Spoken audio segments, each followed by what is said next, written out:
자, 요즘 AI 데이터 센터가 두뇌라면 에너지는 심장이라는 말이 있는데요. 그 심장을 뛰게 하는 연료인 LNG가 3차 업황 전환기에 들어왔습니다. 이제 LNG 시장은 큰 전환기를 맞고 있는데요. 오늘은 왜 LNG가 중요한지부터 차근차근 풀어보겠습니다.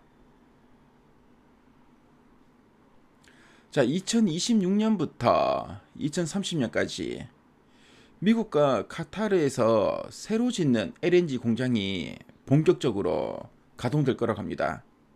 그렇게 되면은 아무래도 공급이 상당히 크게 늘어날 것으로 보여지는데요. 이 공급이 많아지면 가격이 내려가고, 그렇죠? 그래서 기존의 가격이 많이 흔들릴 것 같은데요.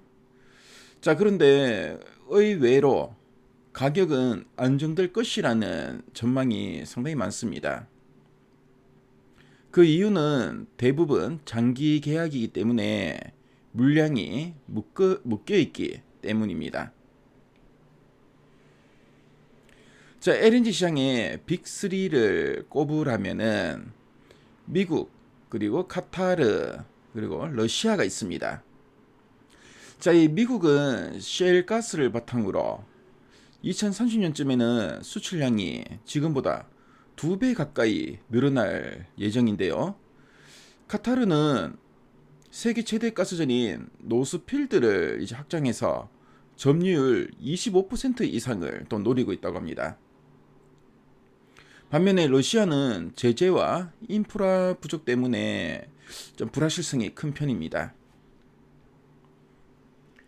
자, 예전에는 LNG 가격이 원유 가격에 따라 움직이는 경우가 많았습니다. 자, 그런데 최근에는 허브 가격, 즉 현물 시장 가격을 기준으로 계약하는 비중이 커지고 있습니다. 자, 그래서 앞으로는 유가랑 가스 가격이 따로 움직일 가능성이 커졌습니다. 그래서 투자자 입장에서는 뭐 이런 점들을 꼭 체크해 봐야 될 변화로 보여지네요. 자, LNG 사업은 크게 나눠서 이제 세 단계로 볼 수 있는데요. 먼저 땅 속에서 뽑아 올리는 것을 이제 업스트림이라고 합니다. 업은 위로라는 뜻이죠. 그래서 땅 속에서 뽑아 올리는 업스트림이 있고요. 자, 그리고 액화, 운송, 저장 같은 미드스트림이 있습니다. 자, 그리고 발전이나 유통 같은 거는 우리가 이 다운스트림이라고 부릅니다.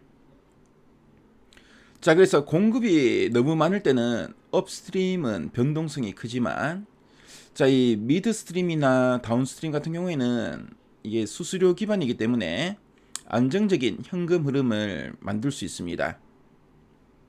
자, 그래서 지금은 미드와 다운이 답이라는 얘기가 나오는 거예요. 자, 그럼 한국 얘기도 해볼까요? 자, 한국은 산업용 전기 요금이 많이 올랐습니다. 자, 기업들이 자체 발전을 고민하고 있고요. 직접 LNG를 들여오는 경우도 늘어나고 있어요. 그래서 국내 터미널과 FSRU 같은 인프라와 가스터빈 수요가 늘어나는 것도 이런 배경 때문이라고 할 수 있습니다. 자, 그렇다면 투자 관점에서 어디를 봐야 할까요? 지금 업계에서는 SK이노베이션과 포스코 인터내셔널이 탑픽으로 꼽히고 있는데요. SK가스와 HD현대, GS도 주목할 만한 종목입니다. 자, 그럼 각 종목들의 투자 포인트를 한번 체크해 보겠습니다. 자, 먼저 SK이노베이션인데요. 지금 SK이노베이션의 차트를 보고 계십니다. 자, SK이노베이션은 예전에는 정유와 2차 전지, 그러니까 배터리 이미지가 상당히 강했는데요. 자, 근데 LNG 쪽에서도 국내 최대의 민간 공급자로 자리 잡았습니다. 자, 왜냐면 SK ENS랑 합병한 덕분이죠. 여기에 곧 호주 바로사 가스전이 본격적으로 가동에 들어가고요. 미국 프리포트 수입 물량도 확보했습니다. 자, 이렇게 저가 물량을 안정적으로 들여올 수 있는 역량이 커졌습니다. 자, 마지막으로 2030년까지 LNG 거래량을 2배로 늘리겠다고 선언했는데요. 발전, 트레이딩까지 합쳐서 안정적인 현금 흐름을 만들 수 있는 구조를 갖췄습니다. 자, 다음은 포스코 인터내셔널입니다. 미얀마 가스전은 오랫동안 캐시카우 역할을 하고 있는데요. 자, 여기에 광양 터미널과 3.4기가와트 규모의 발전소까지 연결하면서 밸류 체인을 일체화시켰습니다. 즉 가스전에서 캐낸 걸 터미널로 옮겨서 발전까지 바로 이어지는 구조이기 때문에 수익성이 탄탄한 편입니다. 그리고 앞으로는 아시아 지역의 LNG 수요 확대에 맞춰 터미널을 더 늘리려는 계획도 세우고 있기 때문에 중장기 성장성이 기대되는 회사라고 할 수 있습니다. 자, 다음으로 SK가스를 한번 살펴보겠습니다.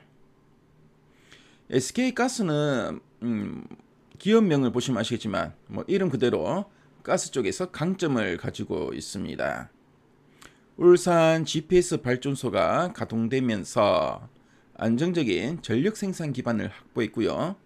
터미널 증설도 진행되고 있습니다. 여기에 LNG와 LPG 트레이딩을 통해서 시황에 맞춰 이익을 최적화할 수 있는 장점이 있습니다. 특히 앞으로 데이터 센터 전력 수요가 늘어나면은 SK가스가 연료 공급을 맡을 가능성이 커져서 새로운 성장 모멘텀이 될 것으로 보여집니다. 자, 다음 종목은 HD 현대인데요.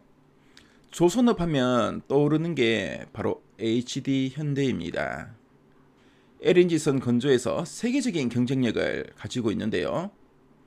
최근 몇 년간 발주가 늘어나면서 백로그, 다시 말하면 이 수주 잔고가 꽉 차 있기 때문에 실적 가시성이 확보되어 있습니다. 또한 그룹 내 전력기기나 오일뱅크 같은 계열사 실적도 회복세를 지금 보여주고 있는데요. 전체 그룹 밸류를 끌어올리고 있습니다. 무엇보다 글로벌 FLNG 설비와 운반선이 부족한 국면이기 때문에 H현대가 받을 수 있는 레버리지가 크다는 점도 투자 포인트입니다. 자, 마지막으로 관심 있게 봐야 될 종목은 바로 GS인데요. GS는 정유와 발전 그리고 유통까지 연결된 회사입니다. 최근에 정제 설비 효율화와 외국인 수요 증가로 GS 칼텍스와 GS P&L의 실적이 좋아지고 있습니다. 자, 그리고 LNG 터미널을 확보하면서 미드스트림, 즉 중간 인프라 쪽의 경쟁력도 강화되고 있습니다. 자, 마지막으로 발전 자회사들의 영업이익률이 좀 회복되고 있는데요. 이로 인해 현금 창출력이 예전보다 훨씬 좋아졌습니다. 자, 지금까지 LNG에 관련돼서 한번 살펴봤는데요. 자, 정리해 드리면은 미국과 카타르의 증설 일정, 그리고 국내 기업들의 터미널과 발전 역량, 그리고 데이터 센터 연계 수요까지, 즉 결국 이 LNG는 누가 더 안정적인 길을 확보하느냐에 따라 승자가 갈릴 것으로 보여집니다. 자, 그래서 전력의 심장은 바로 LNG죠. 이 LNG에 대한 꾸준한 관심이 필요해 보입니다. 오늘도 끝까지 함께 해주셔서 감사합니다. 편안한 밤 보내시고요. 내일도 성공투자 이어가시길 바랍니다. 네, 지금까지 미래가이드 황성수였습니다. 감사합니다.